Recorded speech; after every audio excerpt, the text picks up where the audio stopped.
ఆంధ్రప్రదేశ్లో అసెంబ్లీ, లోక్సభ ఎన్నికలకు రంగం సిద్ధమైంది. సోమవారం ఉదయం 7 గంటలకు ప్రారంభమయ్యే పోలింగ్ సాయంత్రం 6 గంటలకు ముగియనుంది. ఈ ఎన్నికల్లో గెలిపే లక్ష్యంగా ప్రధాన పార్టీలన్నీ వ్యూహాలు రచిస్తున్నాయి. ఎవరికి వారు గెలుపు తమదేనని ధీమా వ్యక్తం చేస్తున్నారు. అయితే ఈ ఎన్నికల్లో పవన్ కళ్యాణ్ పోటీ చేస్తున్న పిఠాపురం నియోజకవర్గంపైనే అందరి కళ్ళు ఉన్నాయి. వైసీపీ నుంచి వంగా గీత ఆయనకు ప్రత్యర్థిగా పోటీ చేస్తున్నారు.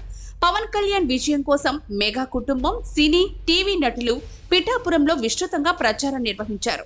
ప్రచారానికి చివరి రోజైన శనివారం mega power star Ram Charan తన తల్లి సురేఖ, మేనమామ అల్లు అరవింద్తో కలిసి పిఠాపురంలో ప్రచారం నిర్వహించారు.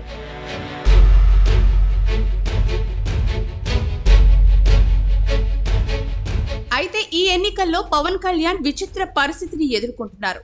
తన ఓటు తనకు గాని, తన పార్టీకి గాని వేసుకోలేని సందర్భం ఆయనకు ఎదురొచ్చింది. పవన్ పిఠాపురం నుంచి పోటీ చేస్తూ ఉండగా ఆయనకు ఓటు మాత్రం మంగళగిరి నియోజకవర్గంలో ఉంది. కూటమి పొత్తులో భాగంగా మంగళగిరి టికెట్ టీడీపీకి దక్కింది.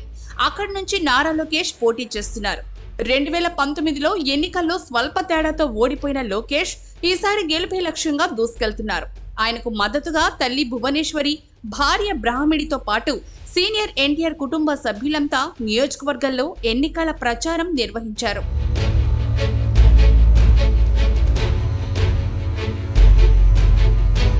పవన్ కళ్యాణ్ కి ఓటు మంగళగిరిలో ఉండడంతో సోమవారం ఆయన అక్కడే తన ఓటు హక్కు వినియోగించుకున్నారు.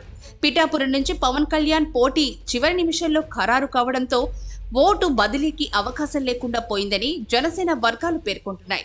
ఈ నేపథ్యంలోనే పవన్ కళ్యాణ్ తన ఓటు తనకు వేసుకోలేకపోతున్నారని పలువురు కామెంట్ చేస్తున్నారు.